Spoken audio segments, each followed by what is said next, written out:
En Celestún inició el dragado de los 6 puertos pesqueros del estado para que las embarcaciones de miles de hombres de mar salgan y entren con mayor facilidad. El secretario de Pesca y Acuacultura Sustentables, Rafael Convalucier Medina, supervisó el inicio del dragado del puerto de abrigo de Celestún, que beneficiará a pescadores de Quinchil, Tetís, Jalacho y Maxcanú. El gobernador se preocupó por el puerto, porque mucho pescador está sufriendo por eso. Eso ya tiene años que lo están viendo y nunca lo habían hecho como lo van a hacer ahorita. Por eso es una ayuda bastante, porque el pescador no puede pasar. Los barcos se quedan afuera y las lanchas tienen que esperar que pase uno despacito para que vengan otras, y son bastantes. Y a veces se les hace ya tarde, a veces chocan.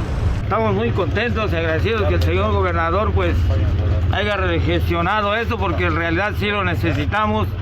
Somos del puerto y cada vez está más angosto y nos perjudica.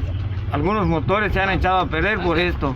Entonces nosotros como pescadores tiene rato que lo estamos pidiendo y en realidad sí nos sentimos muy agradecidos que se gestione y se logre en estos momentos. Además de Celestún, el dragado se realizará en el Cuyo, comisaría de Tizimín, así como en los refugios pesqueros de Yucalpetén y Chuburná Puerto de Progreso, así como Telchac Puerto y Chavijao, comisaría de Yobaín. Con maquinaria pesada de la Secretaría de Marina, en Celestún se ampliará la bocana y luego se dragará para mejorar el calado, para que las embarcaciones ingresen a la dársena. Convalucier Medina resaltó que tras las gestiones del gobernador Mauricio Vila Dosal, se concretó el apoyo de los pescadores para contar con mejores condiciones para su labor.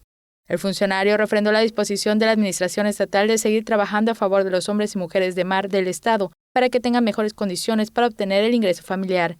En la pesca participan más de 12,000 personas que luego de los trabajos tendrán acceso a los puertos. Teleyucatán te informa.